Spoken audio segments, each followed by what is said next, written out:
Welcome to Voices for Impact, the podcast. Started during the COVID-19 pandemic and made in Syracuse, Voices for Impact is full of conversations with thought leaders from around the world that have made significant accomplishments in their lives and have gone through their own challenges, but have made it through those adversities and made positive impacts through their work. I'm your host, Danielle Mensing, and as a fundraiser for a nonprofit, I believe the most valuable tool you can give yourself is making a positive impact on others and your community. Every conversation is going to give you tools and tactics from entrepreneurs, athletes, artists, and change makers that will encourage you to develop a growth mindset and reimagine how you can find your purpose. Now let's get started.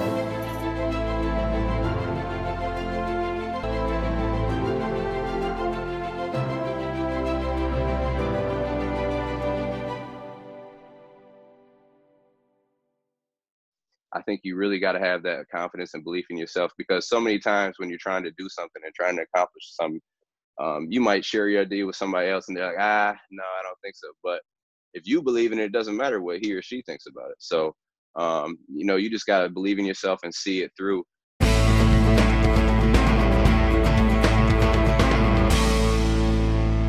Welcome to Voices for Impact. My name is Danielle Mensing, founder of Voices for Impact, and today I am chatting with Eric Devendorf. Eric is a basketball prodigy who went on to an outstanding collegiate career at Syracuse University. He averaged 15.7 points per game in his final season at Syracuse. He ranks 14th in the school's all-time scoring list with 1,680 points before embarking on a 7-year professional career overseas in the NBA D-League. In 2016, he returned to Syracuse after being appointed to Coach Boeheim's staff, where he spent 2 seasons in player development role. And after 2 seasons, he joined Detroit Mercy University for 1 year as assistant to the head coach. Eric now has his own basketball training and development business called ed23hoops right here in Syracuse, where he helps youth, high school, college, and pro athletes. So thank you so much for having a conversation with me today, Eric. Well, thanks for having me on. I appreciate the intro. Yes, of course. Now, what got you interested in playing basketball? When did you realize, hey, I'm really good at basketball and I love it?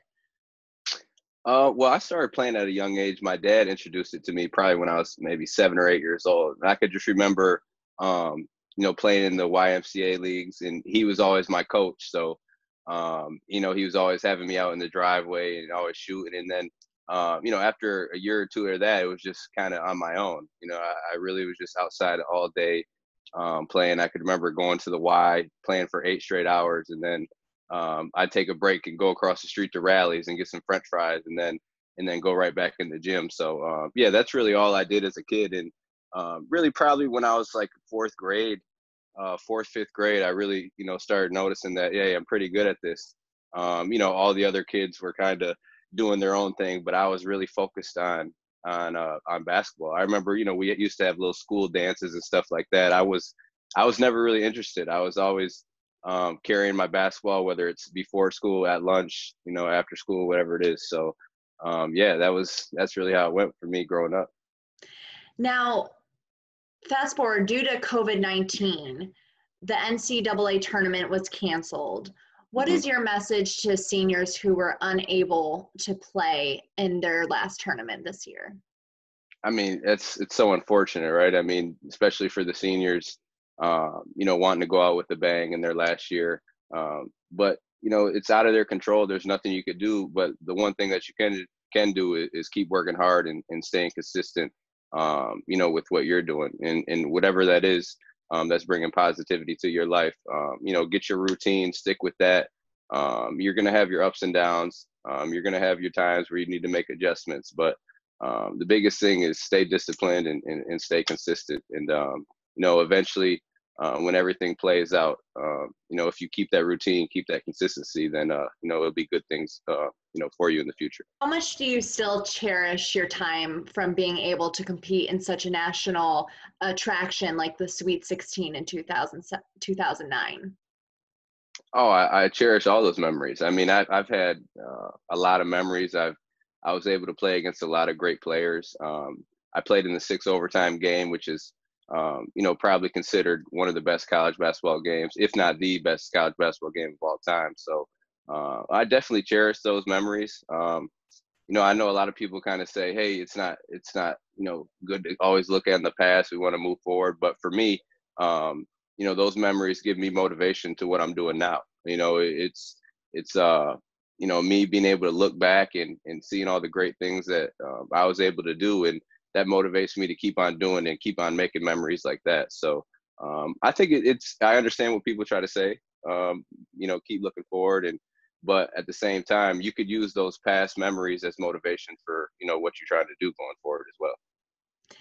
And so you played for one of college's best men's basketball coaches in history, Jim Boeheim.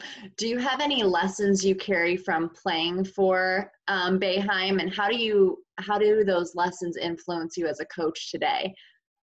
Oh man, I've had quite a few stories about Coach Boeheim.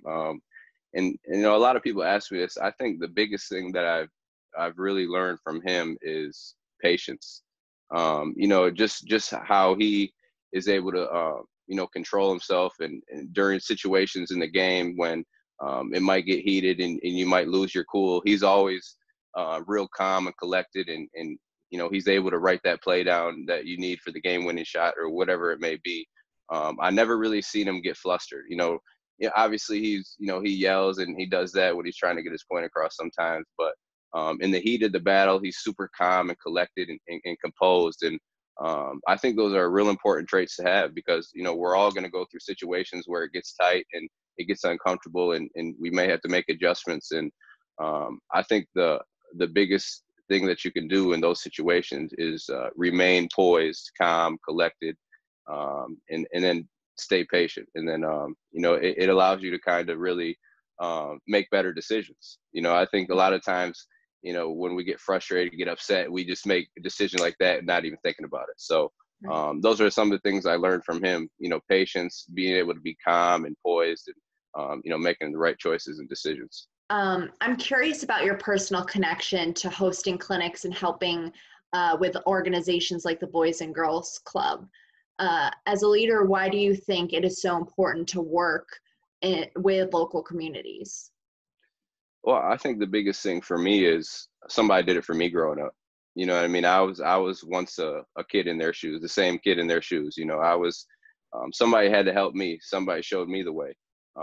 So for me, all the experience I've had, all the people I've learned from, getting to soak up all the knowledge from, a Hall of Fame coach. And, I went to Oak Hill Academy as well, which is the coach there is considered one of the best high school basketball coaches ever. So, I'm able to soak up all this knowledge from all these different people. It'd be selfish of me not to share it with the younger generation and kind of, when they run into these situations I've already faced, I can kind of give them a heads up and now they can be ready for it. So, and I enjoy it. I enjoy, seeing these kids learn and, when you're able to teach them something and they go and do it after practicing a couple times, it's super rewarding. It's for me, it's a lot of definitions of success. But for me, I think my success is being able to give back to people. That's everyone has a different perspective, but my perspective is, being able to give back. That's real success. All the money and stuff like that. That's a different success. But mine is, being able to give back to these kids because now when I give back to them, I'm teaching them to give back to somebody else. And it's a cycle. So if we have more people do that, it just kind of it kind of goes in a cycle, and then we can keep it going and going and going. And we need more of that. We need more people to help these younger kids up growing up because too many of them learn the wrong things and then it sticks with them. So let's try to teach them the right things so they can grow up and do the same thing that we're trying to do. That's a perfect segue into talking about your business, ed23hoops, where you help train youth in basketball. So how do you help youth through basketball training and development? Well, for me, like I said, I've had a lot of experience, learned from a lot of different people. So it really comes natural to me. When I'm out there on the floor, it's, I've been through all the situations that I'm teaching. So it's really secondhand to me, just kind of, speaking and talking to the kids. And then I think sports and life are so, similar. You could learn a lot of things from sports that you can put into your life. And I think, when kids start learning on the basketball court and, seeing that they're getting better, now their confidence is growing, and now when their confidence grows, that goes to other areas of their life, whether it be in school or doing their schoolwork or another sport or, just in the house, you know what I mean? So sports can give kids a lot more confidence, you know what I mean? And maybe a kid who isn't as social as others, he could come into a camp and have a great experience. And now, he's going and talking and telling his moms and telling his friends. And, he just opened up a little bit more just because his confidence got up. So a big thing for me is I want the kids to learn. I want them to, learn new skills, but I want their confidence to grow as well, because I think, now, especially today in society, so much negativity out there that, we need to up these kids and give them more confidence, more self-confidence, more, better self-esteem. And that goes a long, long way. What things do you have in store for ed23 hoops? Are there things coming up this year, or what are you doing to reach out given the current situation that we're all in with the pandemic? Yeah, so obviously it's been tough to do stuff in person, and probably won't be doing stuff for, a few months out, just because, you can't have groups and gyms are closed down and things like that. But I have been doing a lot of virtual stuff, doing a lot of stuff on Zoom with, ball handling and footwork stuff, and then just motivational speaking. So, you got to adjust, Mm-hmm. this is out of our control. The gyms are closed. We're not able to see each other in person. So now we got to figure out other way to make it happen. And so, yeah, I've been putting out videos and doing Zoom calls and things like that. So just another way to kind of stay on top of it and help the kids out during this time. And what's the best way for people to reach out to you if they want some training and tips? So I'm available on all the social media platforms. Instagram is just my full name, Eric Devendorf. On Twitter, it's Edeven23. So EDEVEN23. And then I'm on LinkedIn as well. It's just my full name, and I got my email on there. And you guys, anyone can hit me up. People hit me up all the time asking about training. And again, right now it's a little bit slower just with everything going on, but I am doing the virtual stuff and speaking and things like that. Just trying to keep the kids engaged. So yeah, they could reach out to me on any of those platforms. Perfect. Now, what is the one skill or characteristic, and maybe not just one, but what skill or characteristics do you have that's helped you achieve your goals and dreams? For me, the biggest for me is confidence and belief in myself. As a kid, I was doubted. I remember, kids would tease me all the time because I always want to play basketball. I never, I might not be doing what everyone else. I wasn't following everyone else. I was always doing my own thing. Mm-hmm. So I would get teased sometimes for carrying my basketball or whatever it was. But, I always believed in myself. I always have that confidence in myself, and I was doing it every single day. And now I get to look back at it and be like, man, I'm really glad I did that. I'm really glad I was focused and developing my craft, because now it's put me in a position to where I could help so many other people. So just like we were talked about earlier about the self-esteem and trying to bring confidence to these kids, that was something that was instilled in me early, and it helped me through my journey, and still to this day. I think you really got to have that confidence and belief in yourself, because so many times when you're trying to do something and trying to accomplish something, you might share your idea with somebody else and they're like, no, I don't think so. But if you believe in it, it doesn't matter what he or she thinks about it. So you just got to believe in yourself and see it through. And if you do that, you really can do anything you want to do. I love that, having confidence and not worrying about other people's opinions about what you're doing, because as long as you know that it's right in your heart and you're passionate about it and you believe in it, it can happen for you, right? That's all that matters. I mean, you're always going to have people that's not their dream, so they can't see that vision. You see that vision in your heart, that's all that matters. And if you can Mhm. believe you can do it, you just got to take the steps toward it to make it happen. How do you get yourself into a positive mindset? For me, so I'm a meditator. I like to meditate. Every morning I get up and I've been doing it for about 3.5, 4 years. I had a professor at Syracuse introduce me to it. And still this is a lifelong thing. You know, you'll have days where your mind's going crazy. You're like, dang, this isn't working. But for me, um, that meditation kind of quiets me down a little bit and lets me get my thoughts together.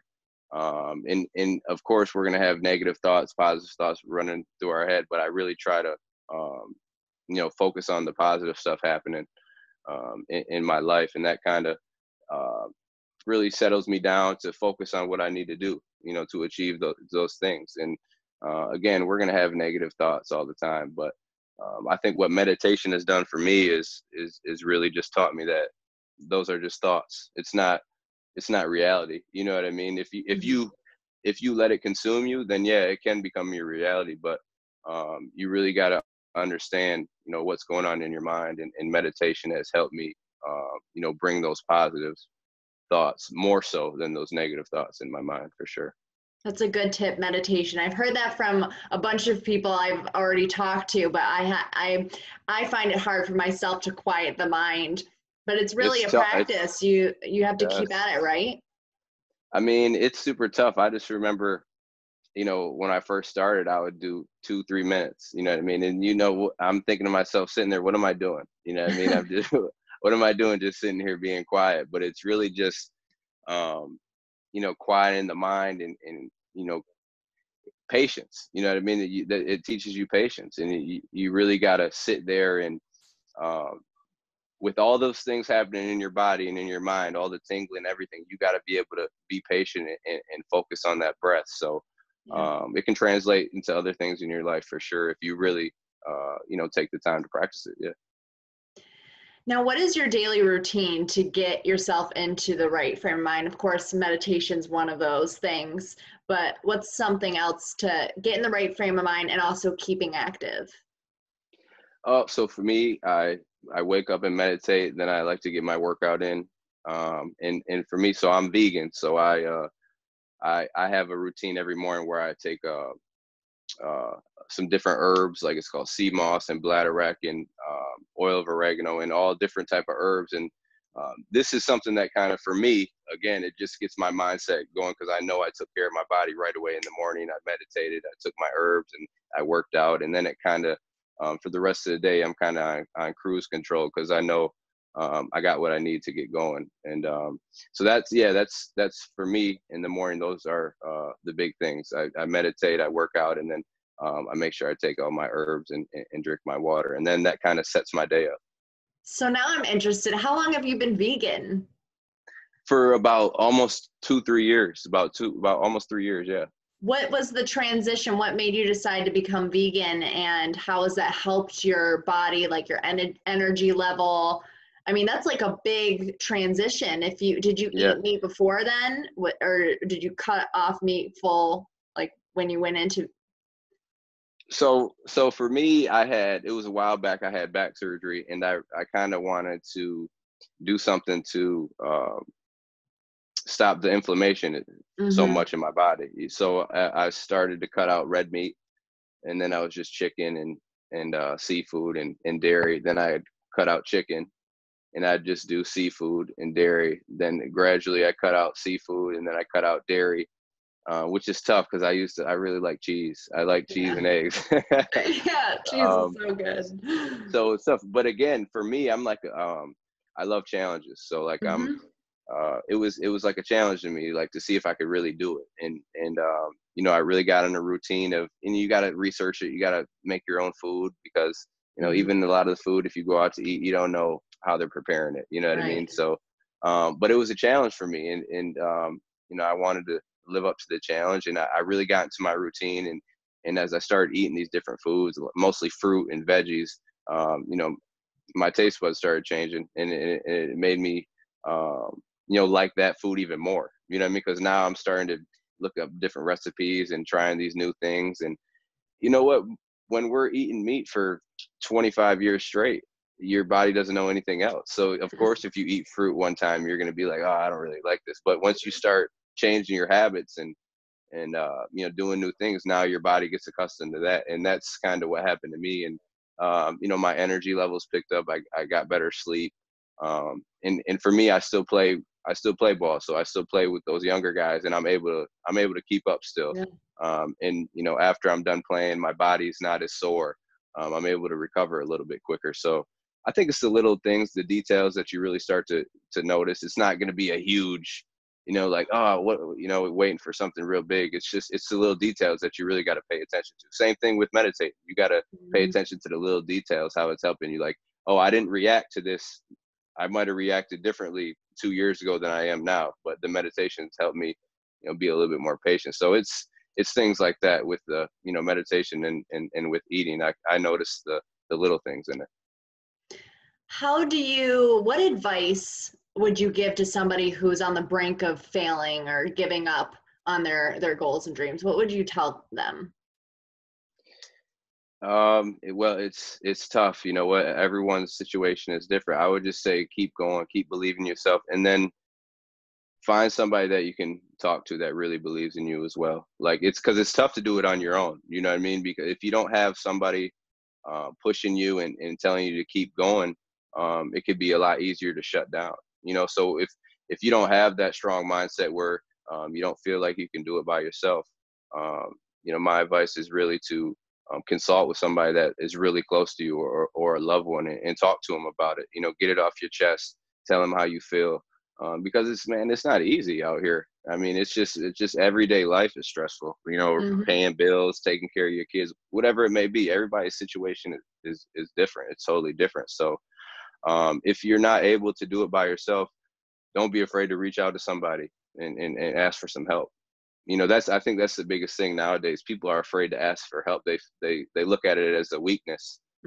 You know, it's not a weakness. It's showing, you know, how strong you are to, you know, really care about yourself, and to reach out to somebody and be like, hey, I need help with this. I'm struggling. Like, can we talk about it? So that would be my advice. And then, and if you are able to do it by yourself, just keep going, keep really looking, just like what we talked about, looking at the little things that of the progression, like, you know, whatever it may be. You're working out. Oh, I lost a pound. Okay, now I got to keep doing this every day. And I remember, you know, someone telling me a while back, just do, you know, 1% each day or something, you know, 1%. And then that really builds up and builds up and builds. And then if you do something for, you know, 6-7 months straight, you know, now all those 1% add up to, you know, your goal. So if you could do that, you know, keep on going, believe in yourself, don't quit. And then if you do need somebody to call on, do that, because that's not a weakness at all. That's really a strength. And that shows, you know, how much you are willing to change and turn things around. And my last question for you, Eric, is how do you define success?